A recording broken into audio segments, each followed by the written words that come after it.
Good morning, everyone. Welcome to the Curry School of Education, and thank you for attending the Curry Research Lectureship Series. I'm Preston McGuirk, a second-year doctoral student at the Education Policy Program. This series is sponsored primarily by the Virginia Education Sciences Training Predoctoral Fellowship Program, known here as VEST. The VEST program is supported by the U.S. Department of Education Institute of Education Sciences, IES. The program provides students with rigorous training in social science research methods and analytical techniques to study school and classroom effects. Confident you'll enjoy today's lecture, I encourage you also to attend future talks in this sponsored series. Our final lecture of the calendar year will be held December the 2nd. Today, we are pleased to welcome Dr. Mark Lipsey, a research professor affiliated with the Peabody Research Institute at Vanderbilt University. He specializes in program evaluation and research synthesis, investigating the effects of social interventions with children, youth, and families. His recent research is focused on the effectiveness of early childhood education programs, risk and intervention for juvenile delinquency and substance use, issues of methodological quality and evaluation research, and ways to help practitioners and policymakers make better use of research to improve child outcomes. His published works include textbooks on program evaluation, meta-analysis, and statistical power, as well as articles on applied methods and the effectiveness of school and community programs for youth. Dr. Lipsey will present for approximately 1 hour and then leave 15 to 30 minutes for discussion or questions. Please note that any additional or personalized questions after 12:30 can be addressed via email, as he will begin other meetings at this time. Thank you once more for attending the Curry Research Lectureship Series. Please join me now in welcoming Dr. Mark Lipsey.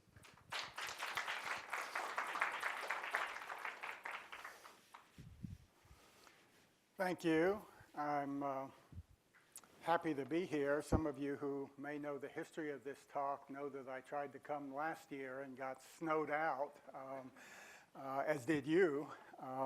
The good news is that we have new data and new results to share a year later, some of which nobody else has seen yet, so you get to be first. Let me just plunge in here with a little acknowledgement of the team. A study like this, of course, has a cast of thousands when you include all the, not quite, but all the data collector. And we really have a good group. I particularly need to acknowledge my colleague, Dale Farron. We have worked closely together. She's the real early childhood expert. I'm a program evaluator, methodologist, and not really an early childhood person, which I've been reminded of often in the controversy over this study. But it also, as I have gotten drawn into the world of early childhood as a program evaluator, I kind of have a different perspective, and in some ways have taken, I think, a kind of a fresh look a little bit as I've tried to school up on that. And let me, I want to start by a little overview of what seems to be the context for research on scaled up state pre-K. And let me just say, if I can manage to restrain myself, there should be plenty of time for questions afterwards. But if you have something that just really bothers you, or you can't, or you have low impulse control, feel free to jump in and raise your hand, and we'll talk about it, or not, depending on what I think of your comment and question. But do exercise that if you're so inclined. So here's sort of the general context. There's been a considerable growth in state pre-K enrollments. You can see from about 2002, this is the near yearbook data, up to recent times. There's been pretty much a doubling in the proportion of kids who have gone to state pre-K. And within those categories, you have lots of states that are working on quality assurance in their pre-K's expansion, talking about moving to universal from targeted, just a lot of ferment in the state pre-K world these days. And you start out doing research here in the context of a widespread belief that there's a substantial body of research that demonstrates the beneficial effects of pre-K. And let me just give you some examples. Here's the paper the White House put out, largely shaped by Council of Economic Advisors in the context of the big pre-K expansion, federal pre-K expansion grants. High quality early education for all would narrow the achievement gap. Dozens of preschool programs have been rigorously evaluated since the 1960s. Here's our Nobel Prize winning Jim Heckman. The vast body of research, a vast body of research shows that high quality early childhood education has lasting effects for disadvantaged children, etc. Steve Barnett and the National Institute for Early Education Research. The effects of state and local pre-K programs vary across programs, but are overwhelmingly positive. An SRCD paper that Hiro Yoshikawa and many others authored, large-scale public preschool programs can have substantial impacts on children's early learning. And it goes on like this. A sturdy body of research, if you get into the advocacy groups, it gets even more exaggerated. Sturdy body of research provides evidence on pre-K. Short and long-term benefits have been well documented over the last 50 years. And I can go on like this for a long time. But let me end, Bob, on the boldest statement of all, okay? From your own dean. Recent evaluations show quite clearly that large-scale, publicly funded pre-K programs have significant benefits for children's school readiness and future academic achievement. These results come from today's state-funded pre-K programs operated at scale in various states across the country, not from the usual suspects, dated in small-scale experimental projects. Now, I only found this relatively recently. If I'd read this at the beginning, we could have just saved the trouble of the whole study.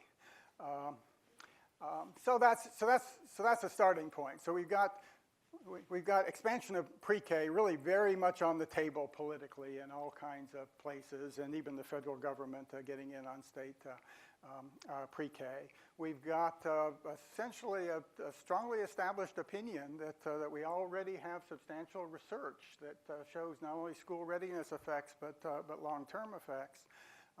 And there's some other kind of quirky things here too when I look at this as a program evaluator. Well, I ask, what is the state pre-K model here? What program are we talking about? Well, it's a rather undifferentiated concept. It's kind of pre-K as school, because most of these are being done in schools, but not all. Some are being done but the high proportion in schools, like an early grade before you get to kindergarten and so on. But beyond that, there's a huge amount of variation. There's full day and half day, and there's larger classes and smaller classes, and there are curriculum requirements and not curriculum requirements, and mostly not all that clearly enforced, and there are different credentials required for teachers and so on. So this state pre-K concept of state pre-K and the overgeneralized question of, well, does it work, is very ambiguous with regard to what we're even talking about as the model here. And incidentally, as nearly as we can tell, there is no state pre-K program that is implementing anything that looks like the programs that come from the classic preschool and abecedarian programs, actually the point that Bob was making in his quote. There's this almost rote repetition of not just pre-K, but high-quality pre-K, which certainly makes sense on the face of it. But there's no rooms full of early childhood people, so you guys can correct me. But we have not yet found any established definition of what quality means that has empirical validity for showing something that's happening in pre-K that is predictive of long-term effects. So this quality idea is amorphous. Now, there's certainly an obvious floor of what we would all mean by quality under pre-K, relatively nurturing environments and competent teachers and so on. But in terms of variations in quality that would be related not just to immediate outcomes, but sustained outcomes. That's a very thin research literature in an area where we need to know a whole lot more. What are the goals of state pre-K? Well, frankly, they're all over the place. There's a lot of talk about school readiness, which basically means the kids go into kindergarten knowing some ABCs and they can count and they know how to walk down the hall without touching the walls and sit on the carpet and raise their hand and learn how to do school.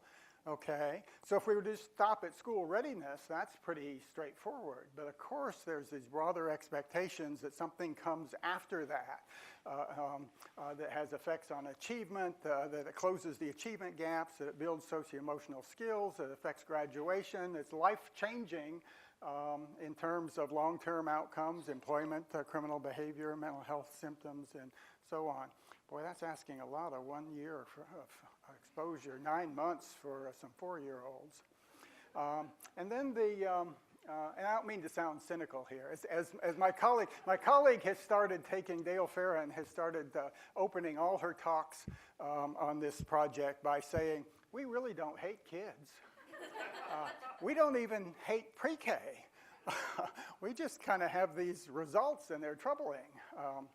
So the theory of action. So this is a program evaluator question. What's the theory of action that connects what is happening in 9 months for 4-year-olds in a pre-K program with these long-term outcomes?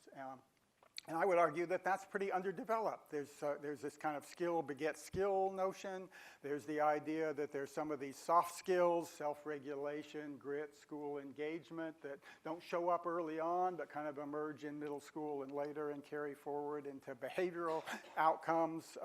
Pretty much agreement that the actual academic achievement outcomes don't sustain indefinitely, but we're not real strong on what the theory of action is. And then, despite all those quotes I just showed you, my perspective is that there's limited methodologically compelling research on the effects of scaled up, publicly funded pre-K, particularly the long-term effects.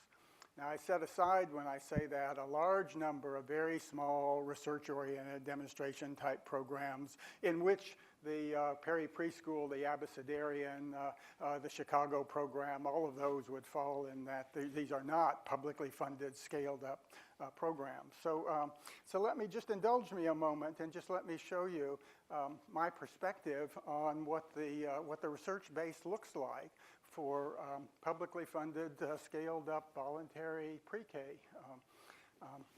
So there are really two broad categories here.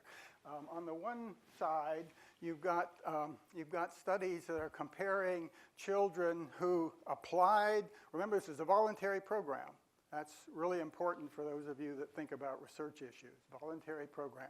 So we've got comparisons between children. I'll say children, but of course it's the parents that are behind this, who applied and attended pre-K, compared with those who did not attend pre-K, some of whom may have applied and not actually gone, and many others who never applied at all, okay?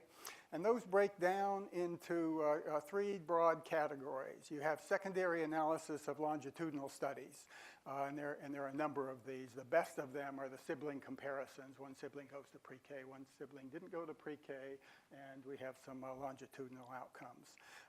And there are a number of those. There's an even larger number of what I'm just going to call crudely matched post hoc comparisons, okay? These are studies often done in the context of state departments of education by researchers who should be a little more cautious in drawing interpretations, but you go to your administrative data, you take your 3rd grade test scores, you work backwards to see who showed up in the administrative data as having gone to pre-K and not, and then you match on what's available in 3rd grade, which is some static demographics because you have no baseline data and no other indication of the equivalence of those kids, or whether or not there's differential mobility between the point where they were in pre-K and they show up in the administrative data. Vivian, for those of you that are in the kind of Campbell and Stanley tradition, Don Campbell called those pre-experimental studies from which no causal inferences could be drawn. But it's surprising how many of those are out there. And then you have these difference in difference aggregate studies, okay, which are quite interesting in their own right.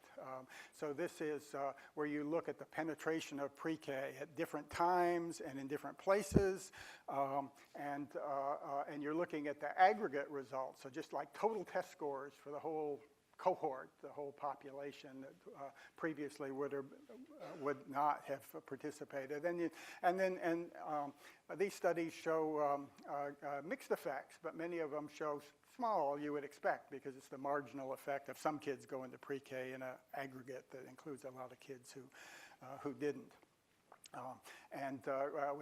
The best of these, it's a very good one that Ken Dodge and Sonny Ladd have done in North Carolina. The best of these has some fairly rich data to try and equate kids and so on and so forth. So that's really, those are the largest bodies of research here. From a methodological standpoint, there are real problems about all of these. Particularly related to the fact that pre-K is voluntary for the first two categories, because the selection bias problem in self-selection is very pernicious, because the usual suspect covariates often do not touch the squishy psychological variables that have to do with families' decisions and situations about whether or not they're going to try and get their kid in pre-K and whether or not they're successful. So without that kind of baseline data, it's hard to know that we're comparing apples with apples. So many of these studies have no baseline measures of pretest performance. We don't even know if the kids are starting in the same place in terms of the performance. So though in the longitudinal studies, they often do cover that. There's the question, I'm just kind of going through the categories that would come to mind for me that might produce selection bias here. So there's the family literacy context, mother's education. Some of the studies are able to bring baseline data in for that. The longitudinal studies, particularly the post hoc match studies, have no information about how the families differ and so on. And then the squishy psychological stuff. What is it that characterizes the decision process and the circumstances for a family that voluntarily applies for and manages to get their kid enrolled in state pre-K versus the families that don't? What kind of motivation, value for education, support for the kids?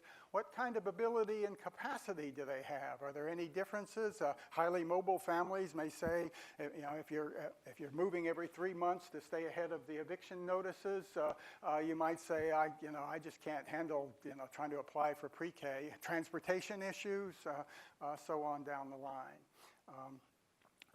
And that applies very heavily to these first two categories. So there are virtually no studies in those first two categories that actually have gone very deep into what I think would be pretty obvious questions about things that might produce selection bias. Which way would that selection bias go? Okay. The families that are motivated, care about education, so on, and get their kids into pre-K, and the ones don't, well, I think it's a pretty good bet that the kids that get into pre-K are probably higher performing and in more supportive context than the kids that don't. And it's hardly a surprise when you look at their third grade and fourth grade achievement scores to see that those kids are doing better. So they're big questions there. The difference in difference aggregate studies are really quite interesting. They get around selection bias by not selecting. They just aggregate everybody and look at the marginal effects. But there's a strong assumption made in those studies that can't be tested, that the variation in penetration of pre-K, that is the proportion of kids, or in some cases the amount of money is being used as a proxy, that is independent of everything else that might be happening in that place at that time with that cohort of kids. So a school system ramps up pre-K, but they don't do anything else. There's nothing else in the educational context or the political context that would have anything to do with the later performance of those kids. That's possible, but we know these things aren't randomly distributed in the real world, and it's very difficult to check that. So there's some questions there about that independence assumption. There are also issues that many of these studies can't address about mobility in and out of the area between the like 4th grade NAEP scores or 3rd grade state achievement scores and the cohort, the original cohort at the time the funding and the level of pre-K varied. So those studies are very interesting. Their results are quite mixed. Some find positive effects, some find nothing. Some actually have found some negative effects. Okay, are you with me? So that's the largest body of this vast body of rigorous, convincing research we have. That's the largest batch of it. Forgive me for sounding sarcastic, but what have I missed? If you know, tell me. So on the other side here, we have a different kind of study. This is where our study falls. You're comparing kids who applied and attended with kids who applied and didn't attend, okay? That has some advantages and some disadvantages, okay? The biggest advantage is that the parents applied for their kids. So we're already equated for a lot of the motivational stuff and the circumstances and so on about who would be able to and motivated to get down there and apply and try and get their kids into a pre-K. The downside of that, of course, is, well, what about all those parents that didn't apply, and how would pre-K have worked with them? And you can't address that question. And then there are basically really only 2 categories of studies there. There's the Head Start pre-K study, Head Start National Impact Study, and there's our study in Tennessee, which have taken applicants and randomly assigned in oversubscribed schools, those who were able to get in and those who couldn't because there weren't enough seats. So we have that comparison to make. And actually, I put the age cutoff regression discontinuity designs here. You see, I kind of graded out because my title says long-term effects. The RDD studies also compare kids who are all in pre-K, so they're equated for participation in family motivation and so on. The problem with the RDD studies is that they end at the end of pre-K or the very beginning of pre-K, that you can't do a longitudinal follow-up on them, so you only get short-term results. Okay? Anybody want to give me some grief about this? This is, as an evaluation methodologist, this is my map of this body of research we have here that, as you saw, is cited all over the place as being fairly definitive about long-term, rigorous and definitive about long-term effects. Yeah, Jim? So Mark, I'm not going to give you grief yet, but I want to ask you a question. Sure. In the applied but didn't attend category, my guess is, well, tell us more, and maybe you'll get into this about why kids didn't attend, but I'm drawing analogies between this and some of the charter school research, which is based on a similar approach to identifying the effect. Yeah, it's kind of an interesting area. I mean, over here on the left, you're making these big kind of after-the-fact comparisons. So we really don't know. You know, we basically got kids that didn't attend, and some of them may have applied, not being able to get in, or or went a day and dropped out, and others didn't apply at all, and that's undifferentiated. So we really don't know much there. But there are interesting, the question of applied and didn't attend. I'll show you a little bit later on. When we look at our full randomization sample, we have about 20% crossovers. 20% of the kids who were assigned to the control group that ended up the larger number of crossovers assigned to the control group and managed to get themselves into a state program anyway, and then those who actually were offered admission who didn't show up, the no-shows. And I don't have the data in this presentation, but when you break out the characteristics of those kids and their ultimate test scores and so on, they're pretty clearly the kids who and it bears on this selection bias question. Okay, so the families that were randomly not able to get in and managed to get in anyway, okay, those are higher performing kids. higher performing kids. There's something going on with the selection of those kids and the parental, insistence that they're going to get that kid into state pre-K, despite the fact that they weren't admitted on the first round. The kids who dropped out, the kids who were actually offered admission but didn't end up attending, that's the lowest scoring of the four groups. So there is some real action there going on around the question of who applies and follows through or doesn't follow through. Yeah. I think you mentioned that some of those groups were Head Start related programs. Yeah. This applies. I have focused.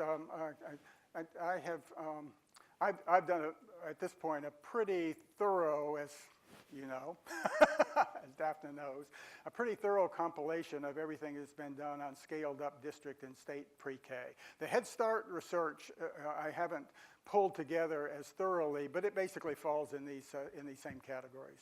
My memory is that approximately a quarter of the spaces would be reserved for children with disabilities, and that the largest portion of that 25% would be with speech and language disabilities. How does that play out in the analysis?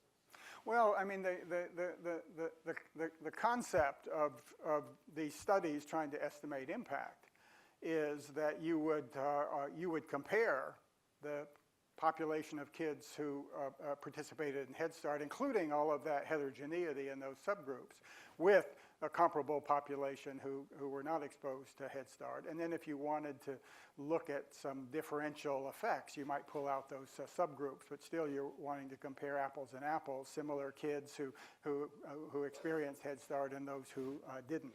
And the concept of making those comparisons is reasonable and fair in terms of trying to estimate the impact. The question is whether or not it's really apples to apples, or there are other differences between those groups that are going to drive later outcomes. So everybody okay? No rotten tomatoes or anything yet. There was a paper, Vivian. So Mark, I'm curious, the target population for which you're estimating treatment effects are different for these two. Yeah, isn't that interesting? Yeah. Average treatment effect Mm-hmm. of the overall target population, and this is the other column is the average treated effect. So I'm curious. Well, yeah. In broad overview, and then layered under that is what actually happens and who does and does not participate. So Yeah. but. So I've spent some time thinking about sort of the trade-offs in terms of internal and external validity, and in particular, sort of thinking about the paper by Gary King and Emma and Liz Stewart about like how do you, and we don't really have any empirical evidence about this, but the sort of trade-offs of thinking about bias from internal validity Yeah. and external Yeah.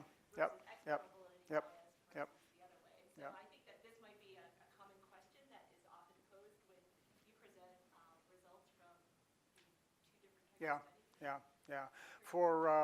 For people that have been around in the evaluation world as long as I have, this argument goes back to Don Campbell and Lee Cronbach in the very beginning of evaluation as a kind of a formal field, with Cronbach arguing that external validity and policy relevance trumped internal validity. Campbell saying, what's the point of generalizing to policy if you don't even have the right, valid information about the nature of the effects? And all these years later, that argument's still around. But I would say in this context, I mean, there are different. There's no simple answer here, but there are different frames to bring to this. And from my perspective, the most important frame is what's the policy relevant version of this question. And from that frame, you would argue that the policy relevant version is that if a state offers voluntary pre-K, what is the net effect on kids who take that up versus if they had not taken that up? Then there's this whole group out there that wasn't even interested one way or the other, okay? And you could ask, it's an interesting but I think more theoretical question. Well, suppose they had actually been in pre-K, what would have happened to them? Yeah, but they weren't interested in getting into pre-K. They didn't participate, they didn't apply. Now those those cases are like, particularly the difference in different studies, you know, they're in there but not disaggregated. But that's an important point, because we're really, in some ways, we're asking some different questions with these different designs, and that's not always made really salient when people are presenting the research as to kind of what question they're addressing, what kind of counterfactual they think is relevant to that question, what kind of definition of an intervention group is relevant, and there are real differences here.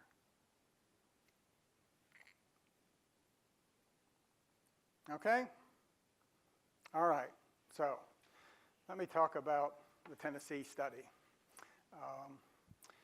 But I'm happy to argue about any of the rest of this. And I have to warn you, I have more practice at it than you probably do.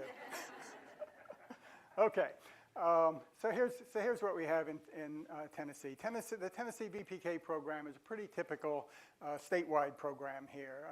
Started it as a pilot, really pretty much ramped up to be statewide in 2005. Currently, there are over 900 classrooms in virtually all of the school systems in the Tennessee counties. 18,000 kids. It's a targeted program, qualify for free or reduced price lunch or other significant risk factors. It's pre-K as school. More than 90% of these programs are in elementary schools. Full day, licensed teachers, 20 kids max in a classroom, a teacher's aide. And if you know the NEAR benchmarks, the kind of 10 NEAR benchmarks that Steve Barnett's crew kind of uses to assess programs, Tennessee meets 9 out of 10 of those, and the only one it doesn't meet is that the teacher's aides don't have associate degrees. Just as a little more context on the results here, you know, we've had a lot of talks with the state policymakers about pre-K in Tennessee and the money they're putting into it.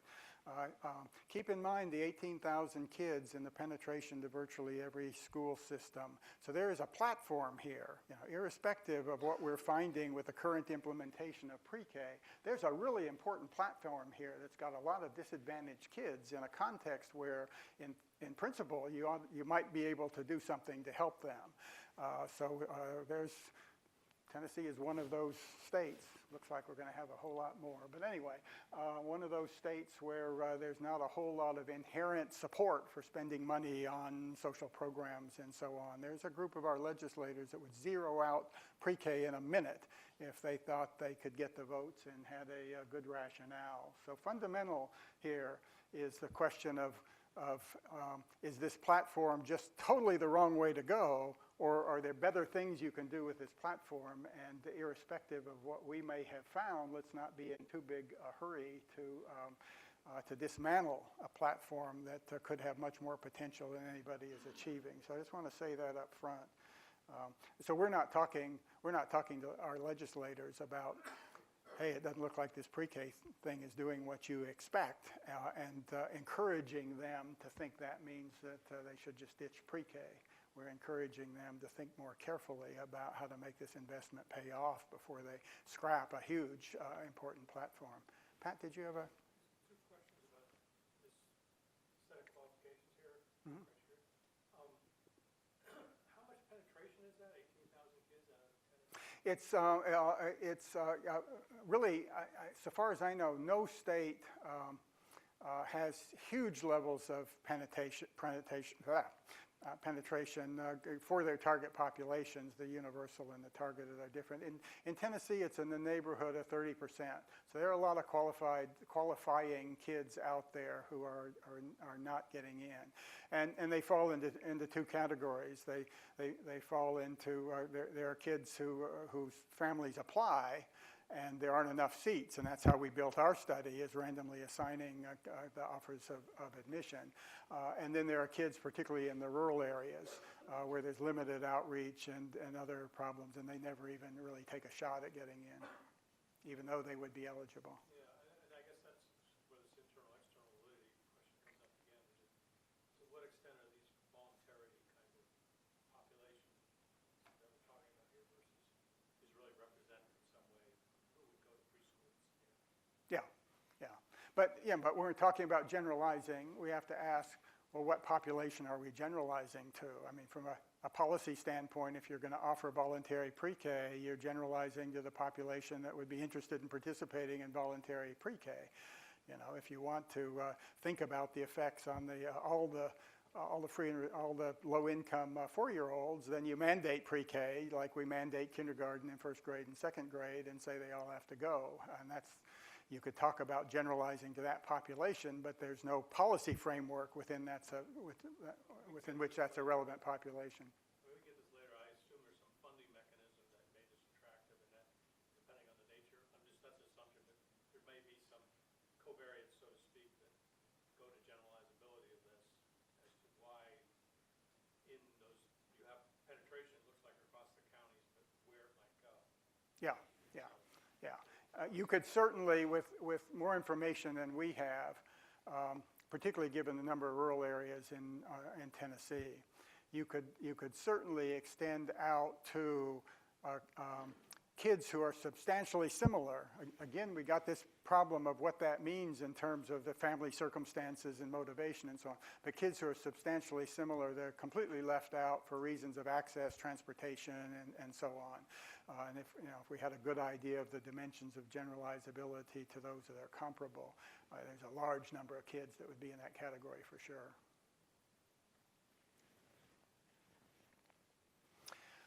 So the Vanderbilt study, IES funded, and we're grateful for that. It's got 3 main components. So there's a randomized control trial of oversubscribed schools, and there are a bunch of them in Tennessee. So we basically persuaded these oversubscribed schools, who usually go on a first-come, first-served basis, to send us their application list. We put it in random order, and they were to admit until they ran out of seats, and what was left was going to be the control group. It's very much the Head Start National Impact Study model. We have 2 cohorts of kids. The analytic sample is 2,990 students, 58 schools, 29 districts. This full randomized sample we're tracking through the state school system. Vanderbilt has the data warehouse for the State Department of Education, and the crew cleans this stuff up and links it, so we get nice administrative data from the state.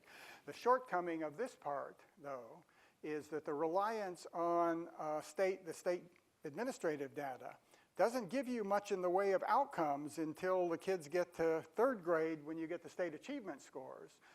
There's some things you can get before that, some grade retention and attendance and formal disciplinary actions and special ed placements and so on. But of course, the big focus is on achievement.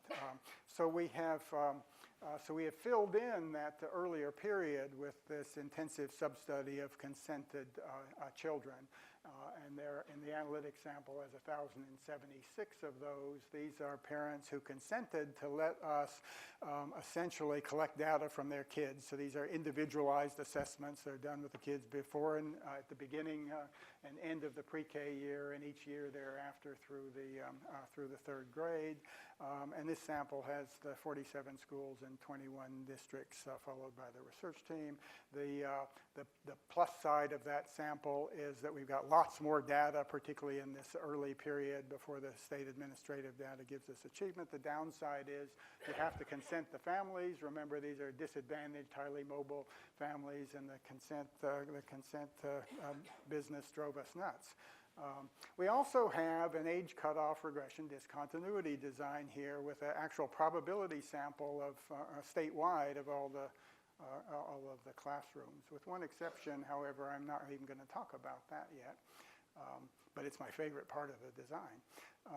And we have a follow-through. NICHD has been gracious enough to fund a follow-up of this sample through middle school.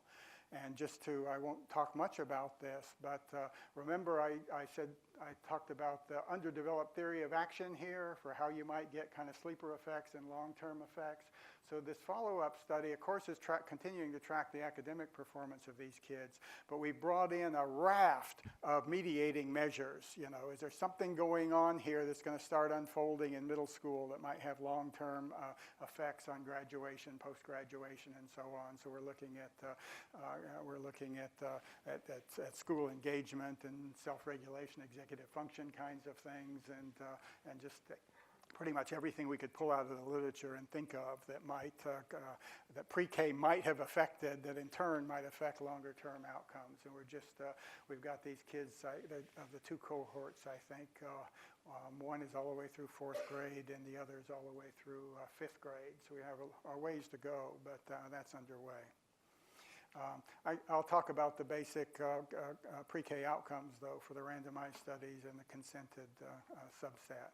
So for we've reported out what we call the intensive sub-study, the ISS study, but just quickly, this is the consented subsample that we did our own assessments on. We hadn't planned on having 2 cohorts, but we added a second cohort because of the complications with the consent. So the cohort 1 consent rate was, as you see, 46 for participants and 32 for non-participants. Participants turn out to be easier to track down because once a participant, they're in pre-K. We know where to find them. The control group didn't get into pre-K, and they're all over the place. The second cohort, we pushed that consent rate way up to 74% and 68%. And the reason has to do with bureaucratic complications, and the lawyers got involved about who could or could not contact these parents to ask for consent. Some barriers were constructed the first year that really inhibited that process. We managed to get those removed for a second year, and we're able to push that up. I'll talk a little bit more about the difference between those groups later on, but I want you to be clear about that because of the many lines of attack, if you will, on this study. This whole consent rate thing has been very salient. Those consented children are from 76 randomized lists. There's different schools that were oversubscribed and participated in 21 districts. And we've got almost 800 kids that participated and around 300 kids in the control group in that consented sample.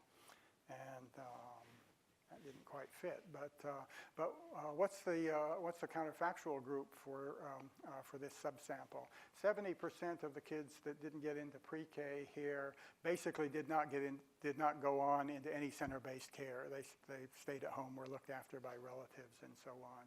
About 12% of them ended up in Head Start, and a similar size group ended up in other kinds of center-based pre-K that wasn't Head Start and wasn't state pre-K. So by and large, this is a sample that didn't get any center-based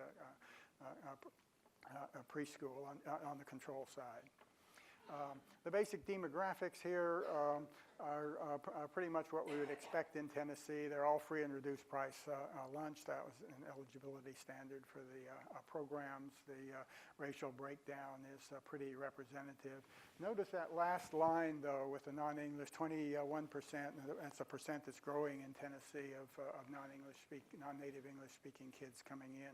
We're going to look at them a little bit later. Let me just tell you a few things about the sample and the analysis, and invite your critique.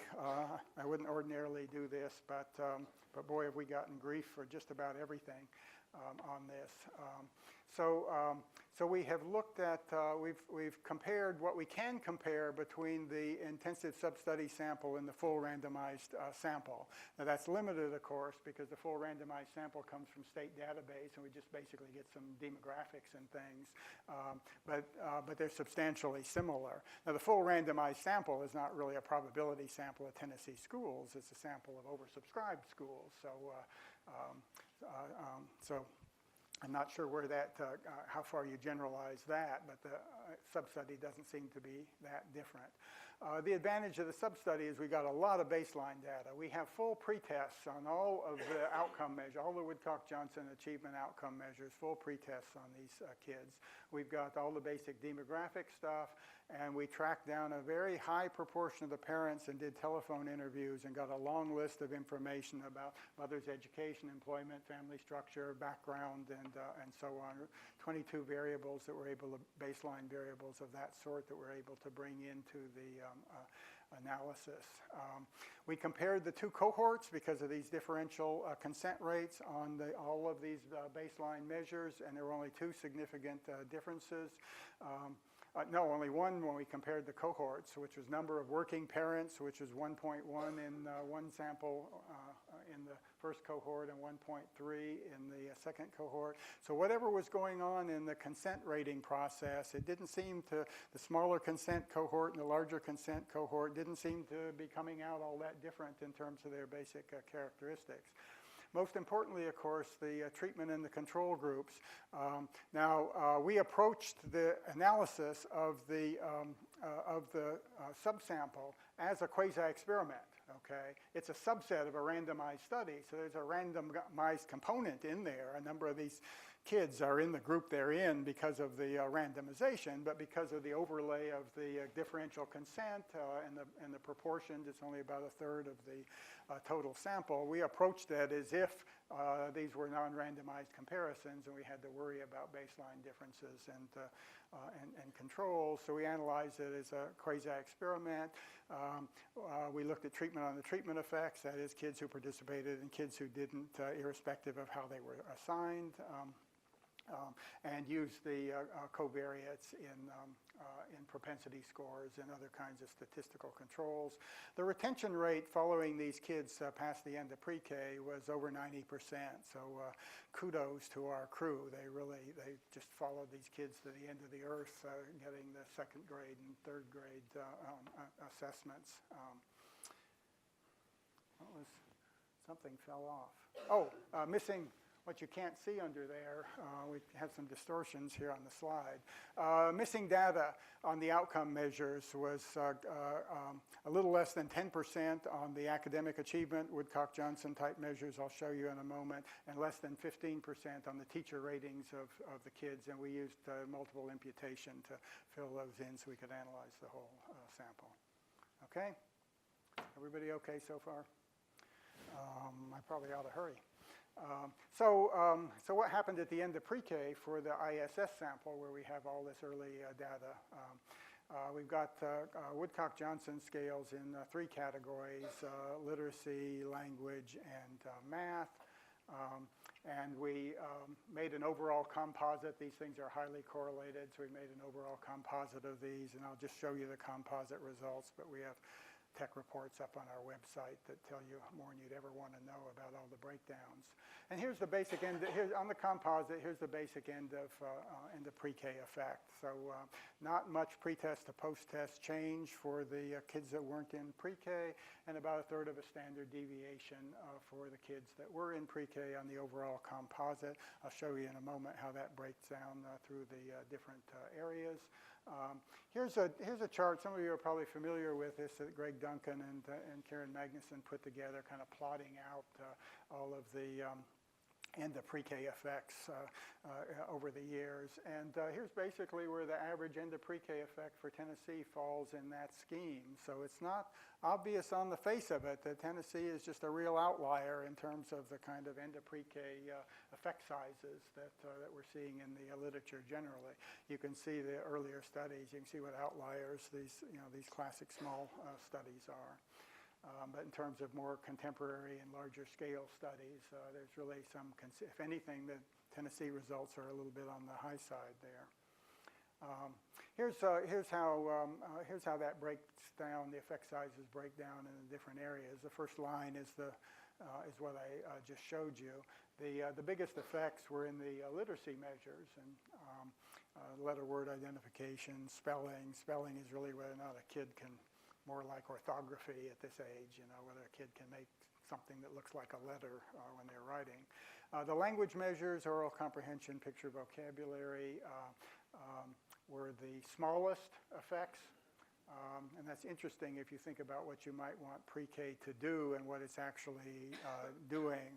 The actual language development is positive, statistically significant, but but not huge. And then the math is in between. Effect size is smaller than on literacy, but larger than on language. There is some differentiation across the content areas. It's being aggregated into the overall measure.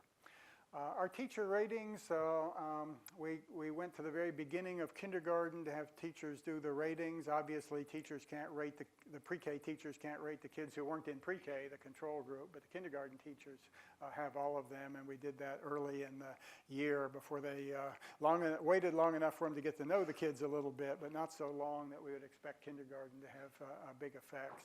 And what you see here is basically, this is kind of the school readiness stuff from the kindergarten teachers' perspective. They saw the pre-K kids as being better prepared for grade, having better work-related skills. Work-related skills are classroom things, paying attention to the teacher, being able to focus on task, a lot of kind of self-regulation things having.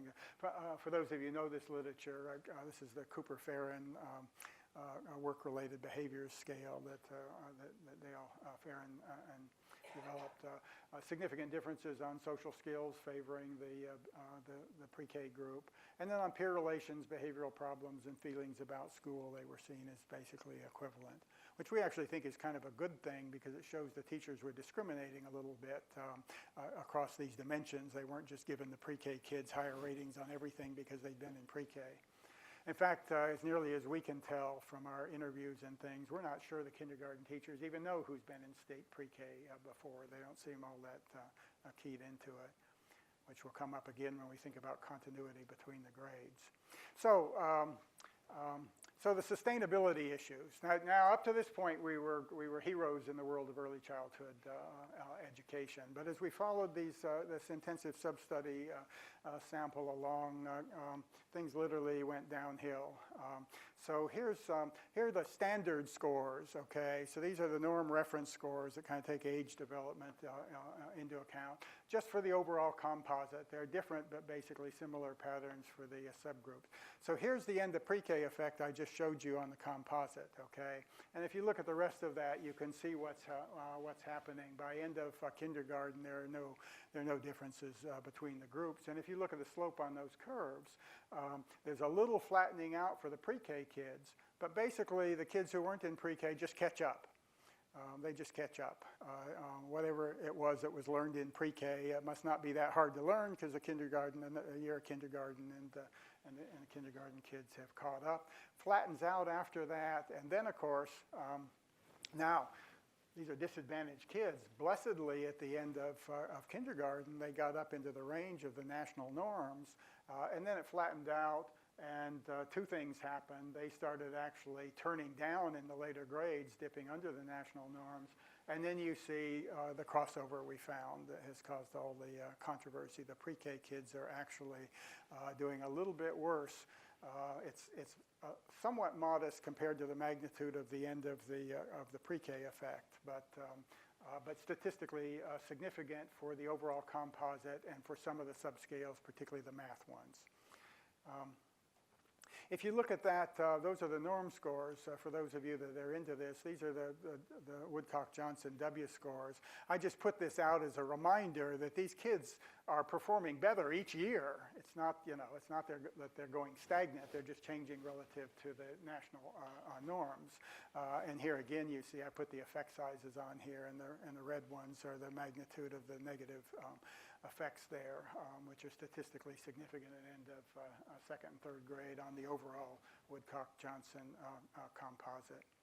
The biggest interaction we found here was with the kids who, remember the 21% of the kids who were not native English speakers, and here we've broken out the patterns for them. You can see that the early effects of pre-K were really largest for these ELL kids. They were in the same direction, but not as large for the kids that were native English speakers. But the patterns in both cases are the same. The ELL kids never quite caught up with the with the native English speakers, but the patterns are the same. By end of kindergarten, the kids who weren't in pre-K caught up. They run about the same for another year or so, and then the kids that were in pre-K in both groups actually start dipping down in their performance levels below the kids who were in pre-K. Yes, ma'am. How did you deal with the language of testing? So were these all, the ELLs were assessed in English at all times? Yeah, good question. They're all assessed in English. So part of what we're seeing is some early language differences in their ability to handle the test. Our logic on that, they're doing some Spanish testing now in this follow-up in the middle grade. Our logic on that was basically in Tennessee, that's the language of instruction. They really don't get much help. The EL kids, and of course they're not all. Some of them have some English. We're talking about native language. We're not talking about their ability. And everything the school system is doing in assessing these kids and so on is all in English. So we're really asking how they perform in an English environment, not how they would perform if they were given the advantage of working in their native language. And again, that's we're seeing that as the more policy-relevant version of this, but we very much appreciate the fact that we're almost certainly underestimating the ability of a lot of these kids. Teacher ratings, moving past kindergarten into first through third grade are very interesting. By first grade, we actually got a reversal in what the teachers were saying about these kids. So now there was some significant differences with the teachers in first grade saying the BPK kids were less prepared for grade level work, had poorer learning behaviors in the classroom, and liked school less well than the control children.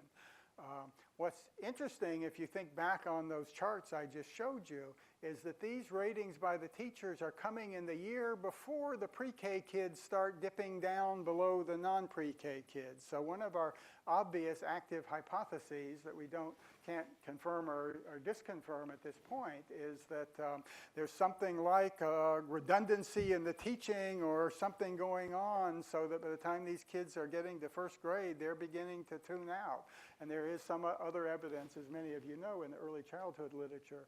There's not great coordination between pre-K and kindergarten and first grade, and these kids may be getting some of the same stuff over and over again, and who wouldn't begin to tune out? So we're not sure about that, but that there's a pattern here that's certainly provocative in that regard. By second and third grade, the teachers were seeing no differences between the kids.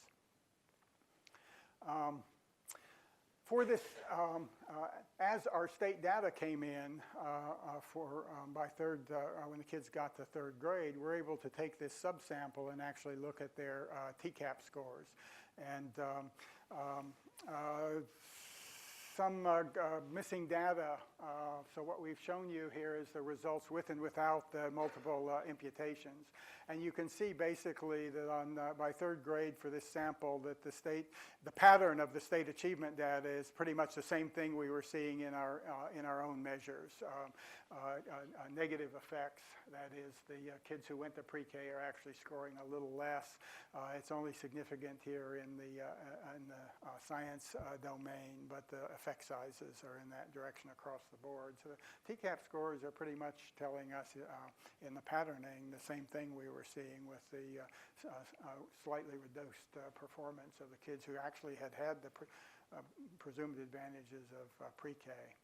Also have grade retention here, and basically what we have for the subsample is a big difference in grade retention in kindergarten, but then as it accumulates over the years, you get no significant difference later on. To put it another way, the kids who didn't go to pre-K catch up with regard to being retained in grade with the kids that did go to pre-K, and there are no differences in first and second grade. Okay? All right. So let me tell you where we are with a full randomized sample, because part of the critique of this study is, well, you've got this subsample and you're doing all this propensity score stuff and so on, and and it's going to be biased and so on. So we don't have Those of you that have worked with these kinds of things know that getting administrative data from the schools, there are big lags, and then you have to clean it up and so on. So we now have only fairly recently have all the data we want up through third grade for both cohorts, but we don't all have it analyzed to our satisfaction. But just to remind you, we've got about 3,000 kids here. We did the oversubscribed. We're talking about both cohorts, the 58 schools, 111 of these separate randomized lists. Some schools participated both years for the two cohorts, and we're looking only at the state administrative data. Now here we haven't worried too much about, we did completely treatment on the treated analyses in the subsample because of the high attrition associated with the consent rates and so on. But here we've got a full enough randomization to actually talk about intent to treat and complier average effects and so on. So the crossovers are really critical here. How many of these kids didn't comply? And you can see about 20% of the sample crossed over from one group to the other. The larger proportion were not assigned, as I said earlier, were not assigned, randomly assigned, but ended up in BPK anyway, and the smaller proportion was assigned. The no-shows were offered admission, but for whatever reason didn't actually end up participating. This gives us the basis for comparing on the basis of how you were assigned an intent to treat analysis or how you participated a treatment on the treated analysis. If we look at now the third grade state achievement scores for the full randomized sample, the 2,990 kids, you've got the ITT and the complier average causal effect, or the treatment on the treated estimates. And you can see in the patterning here that we're getting very similar results. The ITT estimates, in fact, are almost like the ones we saw for the subsample across the board. The kids who went to pre-K are scoring a little bit lower and significant in math and science. When we take the crossovers, everybody understands complier average causal effects with it? Those of you in getting all the statistics in the RSE program must know this. We're basically, I'll talk about methodology as much as you want. I'm kind of suppressing that now. But these are estimates from two-stage least regression instrumental variable analyses, where the randomization is the instrument, and we're estimating the causal average, the complier average causal effect there. And here you can see that that those treatment on the treated estimates are muted a little bit compared to the ITT estimates. There's one negative effect still on math. The other two actually go slightly the other way, but basically are not significantly different. But either way you look at it, the expected result, which is the kids who went to pre-K, should be doing significantly better. Any way you look at it, and subsample or full sample, treatment on the treated or ITT, any way you look at it, there's just no evidence that that's happening.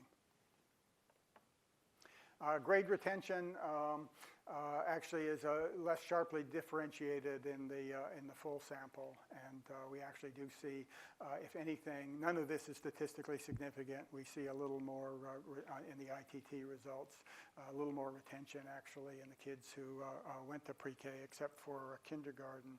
I don't have the treatment on the treated effects here yet. Maybe some of you can help me with this, but doing two-stage least regression with a binary outcome, taking into account the nesting of these kids, is turning out to be a little more challenging than I had hoped. We have some estimates, but the sensitivity testing leaves me very nervous that we've got the right answer yet, so I'm not going to show you that. But I will tell you that we haven't seen anything yet that's basically going to show a big positive pre-K effect on grade retention. It's just a question of what's going to be the best way to estimate the magnitudes. How am I doing here? So why didn't we find the expected effects? If you remember where I started, everybody knew that the vast body of research showed that there were long-term effects. And we went into this supposing, and heaven knows our sponsors, our partners at the State Department of Education Early Learning Division, I think in retrospect, they are so sorry they worked with us on this study. I mean, we went into this with the idea of, let's document these effects, look at policy-relevant differentiations, which kids are doing best, which ones are doing poorly, how this relates to the nature of the pre-K program, and help move policy forward. We had no expectation, frankly, given all this, everything that's been said about early childhood, that we would end up with these kind of stunning null and slightly negative effects. So the answer to this question is that we don't know, okay? We'd appreciate any new hypotheses. But here's some of, here's some of the obvious kinds of things. The first thing is, well, Tennessee's just got a crappy program. And boy, have we heard that one, okay? I mean, they don't spend that much per kid as the Boston program in Massachusetts, for instance. Never mind that it gets 9 out of the 10 near, the near criteria. So we have, it's hard to address this. I mean, in some ways, we're back to the question of, well, what do you mean by quality? And also, what data would bear on this? We're not seeing the evidence for that, and I'll show you why in a moment. But I want to be really clear on this. We think there's huge room for improvement in the Tennessee program, okay? I'm not going to stand here and argue that it's a great program. The question that we want to address is, how different is it from other state programs? Is it kind of typical of state programs, so that what we find here might have some implications for other programs? Or is there some indication that it's notably a poorer quality in some regard? Yeah, Bob. on that one, many of us would argue that the near benchmarks don't get you anything about what the kids are actually experiencing in the program. Yeah, I mean, I would join that argument, yeah. I agree with that. So I think some of the other evaluations, at least, it's like when Boston is doing their Boston evaluation, there's some on Maryland, although it's not as quite as controlled as this one.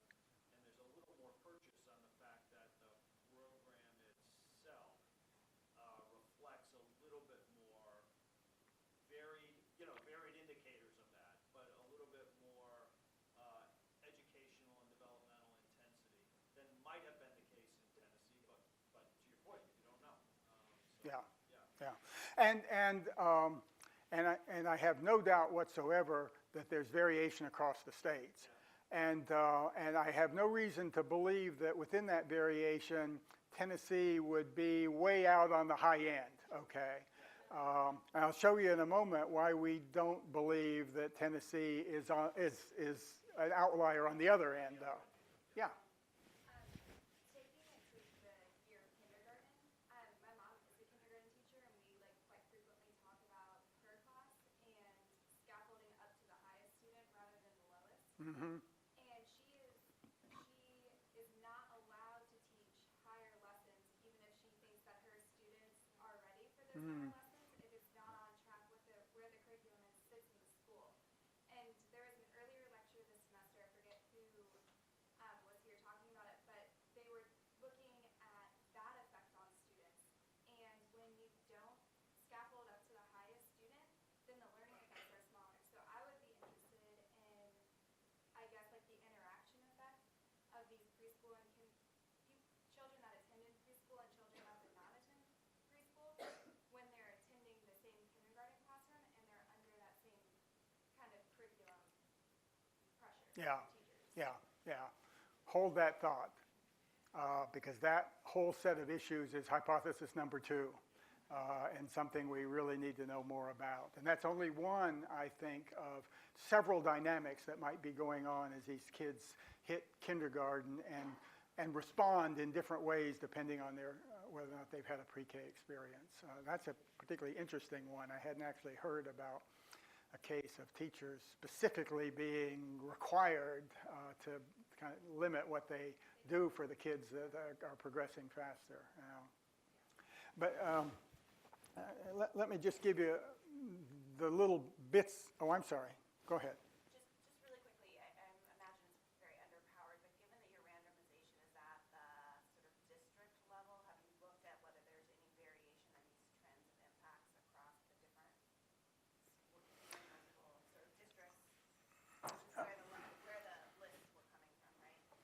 Yeah, there is heterogeneity in the effects. We have tried to see if that was associated with anything we know. And the limitation of that is in the nature of the randomized study is we don't have a lot of information about what's going on in the districts and the classrooms. There are two other components underway, though, that will help us a little with that, and we're just not there yet. This probability sample that we have with the regression discontinuity design, we actually have engineered that so that we have classroom level estimates of gain on the kids for 155 classrooms that are represented, probability sample across the whole state. For those, again, kudos to our incredible crew. For those 155 classrooms, we've got a whole range of teacher interviews, principal interviews, classroom observations, including Elko and Eckers and so on. And we're in the process of trying to find out if any of that is predictive differentially. There's something else that was relevant to that too, but it'll come to me. Let me just but tell you what we know about the quality issue. First, this is the only time I'm going to talk about the RDD, but we do have this representative sample with these Eckers scores. So what I've shown here is the average Eckers score. Now, like the NEAR ratings, okay, the Eckers scores don't have a strong empirical base for predicting long-term effects either. You know, we're kind of back to the, well, what is the validity of quality measures if you're talking about what aspects of quality would produce long-term effects. So where we're able to compare, there's this compilation that the Clifford and colleagues have put together with the average of Eckers scores that have been found in studies across a range of different states, so they're actually lower than the Tennessee ones. The highly touted Boston, Massachusetts program has nice-looking Eckers scores, but not dramatically higher than those that we have in Tennessee. The variance, the standard deviations are kind of interesting here. I think some of what Boston has done is to be able to produce more consistency in what's happening in its classrooms than we see in the general state data. And then some of you may know the work that's been done on finding the two factors in the Eckers. So where we're able to compare the factor scores for provisions for learning and the teaching and interaction composite factors within the Eckers. You see again a similar pattern. There's not these are not great Eckers scores, and and the closer you look at them, the more problems you see. So again, I'm not claiming Tennessee is high quality. I'm just saying, where's the evidence that Tennessee is blatantly unrepresentative on the low end of the continuum of other state programs? The other thing we have here, I just kind of cobbled this together, so this isn't the most elegant chart in the world, but there are a bunch of RDD studies that assess impact on Woodcock-Johnson measures at the end of PreK. Vivian and Tom have 5 of them that they've reanalyzed and published in JPAM. Just as a sidebar, I have very good reason for believing those RDD scores overestimate treatment effects, but I won't talk about that now. But I've just, in part of the compilations I've been making of available research on state PreK, I just made the list here of all the different Woodcock-Johnson measures, different scales and so on across the states, and down at the bottom you can see all the states that have produced those RDD studies. The median on Woodcock-Johnson measure is effect size is 0.33, and the mean, it's a skewed distribution with some high-end things, is 0.38.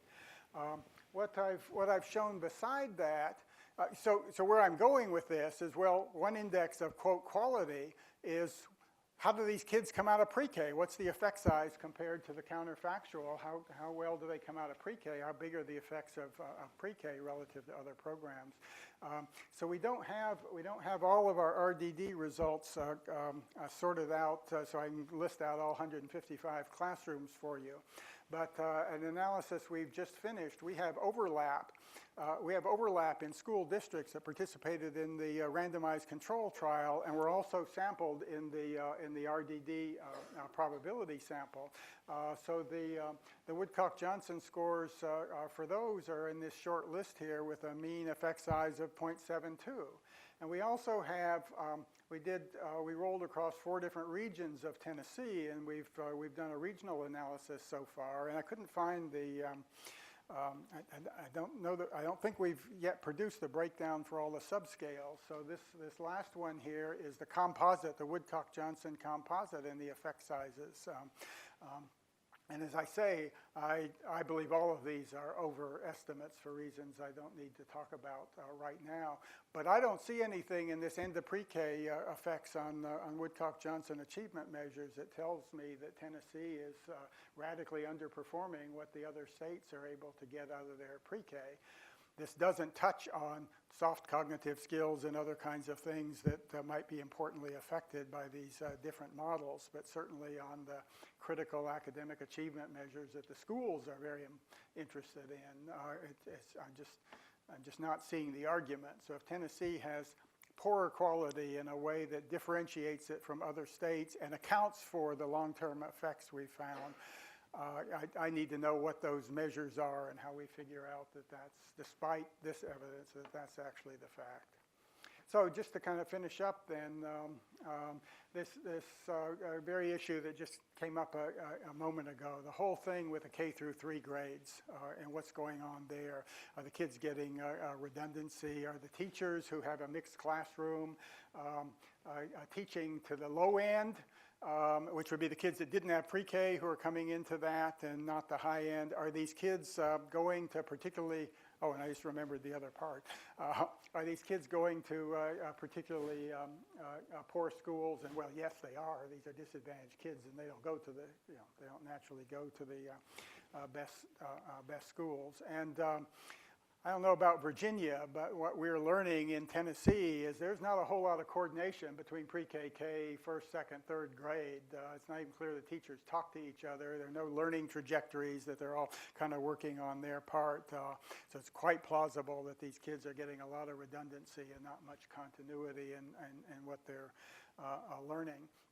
And these kids don't go to the best schools. One of the sidebar projects we have going on right now has been one paper already published on a piece of this, but we're using the state data to build all the proxies we can of school quality, what their free and reduced price lunch proportions are, what their average state achievement scores for the whole elementary school. And Tennessee also has a teacher evaluation system. It doesn't use value-added scores for these early grades because the kids don't have any achievement testing, but their observational measures are showing some correlations with outcomes for the kids. And we also have, we have a graduate student who's very interested in concentrated poverty, so we've actually brought in indicators of the neighborhood context these kids are in and the level of concentrated poverty, with the idea that there would be some norms, some peer modeling, some other kinds of things there. And what we're trying to do is to see if we can differentiate the kids into those who came out of pre-K and kind of lucked out with better schools, better neighborhoods, better teachers, versus those that went into a series of poor performing. It doesn't quite get to the issue of the continuity and are they really coordinating.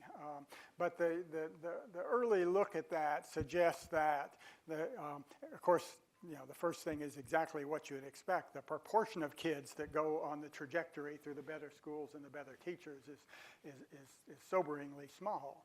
But it does look like pre-K is working better if it carries forward in better school context than poor school context. Yeah. So I'm curious about, given what you just said also, sort of talked a little bit about the science, but the idea of shifting the policy narrative, right? Because to me, the headline is actually not pre-K doesn't work. The headline is elementary schools don't do a good job sustaining the effects of pre-K, right? Well, a highly, let's call this in the world of us methodologists anyway, a plausible hypothesis. Fair enough. I don't see the definitive evidence yet and we don't have it, but let's just say we're strongly suspicious. So I'm just, I mean, just how you work, and we talked a little bit about this, but the idea of shifting the narrative to one of thinking about how you improve and maintain it. Because, I mean, I'm thinking about other things other interventions we do where we expect long-term results. I mean, I don't think that, I don't expect to change my environment now and 5 years from now if I'm in a environment that isn't supporting that change to be able to maintain whatever the changes are that I made before. Yeah. So I'm just, it seems like we may have expectations for children that we don't. Well, you have to wonder about that. Somebody very thoughtful in a meeting I was in just recently, Martha Morehouse, Daphne, in that meeting we had recently, said, what about third grade? Nobody's talking about a third grade experience having life-changing effects on kids, or fourth grade or second grade, but pre-K is supposed to have these life-changing effects. Now, on the one hand, that's a critical developmental period. You probably got more potential to do things there, but is it that much more potential than kindergarten first? Interesting question. Let me just a kind of a little methodological note for those that you are into this. Think about what's happening when you've got kids systematically going from pre-K, no pre-K, into essentially mandatory schooling, so they're all in kindergarten, all in first grade, and so on. When you're doing a follow-up study like this, you're not just looking at the long-term effects of pre-K. Your independent variable is changing at each phase. So first you're comparing pre-K, no pre-K. Then you're comparing pre-K plus kindergarten versus no pre-K plus kindergarten. And then, so each segment is different with just the pre-K at the margin. So so within this methodological framework, there is plenty of room for differences in those independent variables later on. It requires that there be an interaction, that kindergarten, first grade, second grade not be neutral, that there's some differential experience that you have if you come to pre-K and you get in that same classroom, but it's quite plausible that there would be, given what goes on in pre-K. So that looks like a very ripe area for a whole lot more investigation, I think, in the early childhood world. Yeah, Vivian. So I had a couple questions along exactly that train of thought. So can you walk me through this low-performing elementary schools as an explanation? Because if the students are randomized, are you seeing treatment that could only be the case if treatment and control students were differentially going to high and low quality elementary schools? No, no, we're not trying to. I mean, this is basically observational. Okay, so we've got the random assignment of the kids that were in pre-K or not, and then they disperse. All right, and then some of the kids from both groups end up in higher performing schools and some in lower performing schools, and now we're looking if the contrasts are any different. But at that point, we got to fuss around a whole lot with the control variables and how equivalent they are and so on. Yeah. But it should be relatively neutral unless there's something about pre-K that affects the choice or the opportunity for later school. And that's not entirely implausible. If parents get really engaged in pre-K, they may seek out higher quality schools or the whole charter school movement that's trying to attract. So there's some possibility there that could be a little tricky. So then also along this line, I guess the other question that I had was, given that now your treatment also incorporates now kindergarten and first grade and second grade, are you worried about SEPA violations being an issue? Because especially if you have low-income students, one who attended pre-K versus not, can you look for evidence basically that teachers might be differentially treating kindergarten kids who already come in with the skills and they say, okay, let me put this group of kids that I know are sort of at risk to seem fine and let me put more of a treatment message on. I'd love to know if that was happening.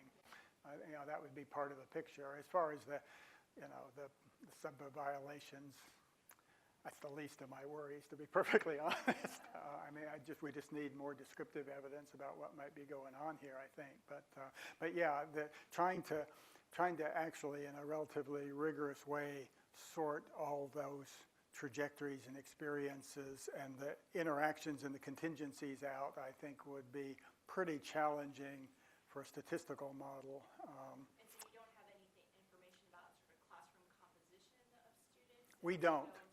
We don't. Yeah, that's another very interesting question. What are the peer effects here? And this very much bears on the arguments about universal pre-K. One of the things that we find and other studies have found is larger effects, at least the short-term effects, larger effects on the more disadvantaged kids. So that argues for a targeted program. But if there are big peer effects, so that having those kids in the same classroom with some more advantaged kids actually is better for them, then, but then at what cost universal pre-K, that might not have big effects on the more advantaged kids, but, you're just putting them in there to help, gets very convoluted, but it's an interesting, very interesting question around the scale of the pre-K. Yeah.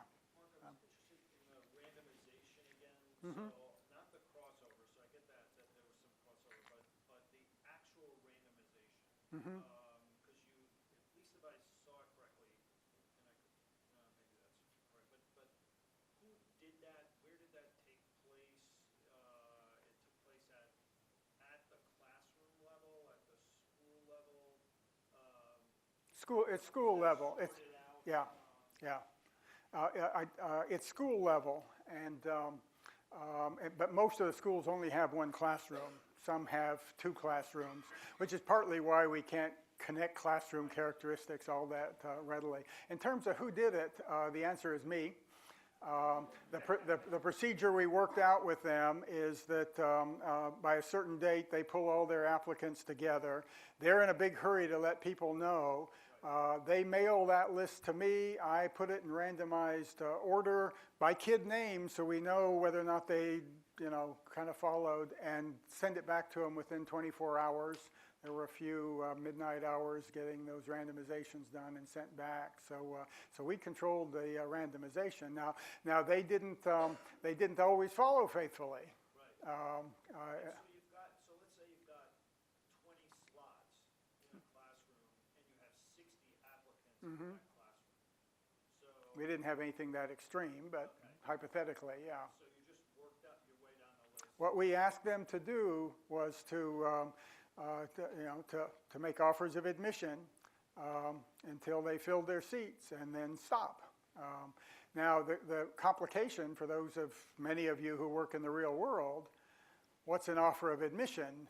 We had some number of these crossovers are not intentionally crossing over, but they telephone the parent, nobody answers the phone, so they go to the next name on the list. And we actually had to go back to some of them and say, wait, how about trying 3 calls and have one in the evening and not all during the day when nobody's home? But even so, there are various quirks like that. One of the things we're actually trying to do now around the randomization is to kind of look at whether or not there are any differentials associated with how far down the list the control group is. So if you kind of got the cutoff point, and then there's one kid that didn't get in or did get in, but just because they missed somebody up above, and it just pushed the line down a little bit, as opposed to somebody who was so far down the list that there was no way they were going to get in, and see if there's if there's some biasing factor in what's pretty much a kind of a chance crossover versus some more intentional kind of crossover, but we're not there yet. Yeah. So on the same lines, and I think this goes back to the question of Vivian earlier about external validity. I mean, and this will probably display my lack of knowledge about early childhood, but are there many schools that are not oversubscribed in the way that you, and therefore were not part of the randomization? Yeah. Oh, yeah. And that there's a reason that some schools are oversubscribed because they're better on average than the ones that aren't oversubscribed. That affects your validity to the whole system in Tennessee. Yeah. The question of whether or not, it's actually applied to the Head Start Impact Study too. Though they tried to do a kind of a probability sample, but they still had to have oversubscribed schools. Yeah, that's the question of whether or not this is representative of all the classrooms in Tennessee. We have some other data we're trying to bring to bear on that, including this probability sample we've done of 155 classrooms across Tennessee, but I can't say for sure yet. More qualitatively, if there's any differential, I don't think it's in the direction of the oversubscribed schools being the better ones. They're the ones that are more likely, somewhat more likely to be located in urban areas. And but if you actually, I didn't bring the map of where these things are. We were pleased that there's a very good geographical spread across Tennessee and a pretty good mix of urban, suburban, and rural schools. So there's no, there's no really strong differential, like they're all in urban areas and we didn't get any of the rural areas, or they're all in West Tennessee and none in East Tennessee. So in that regard, it doesn't look too bad, but the question of the actual characteristics of the schools and classrooms that were not able to participate, we can't answer. So actually, we're a bit over time, so this has been great. Thanks. Yeah, and I'm based. And I was done anyway, and I hope we, except for saying, well, maybe this preschool thing isn't got the potential we thought it had. So, and if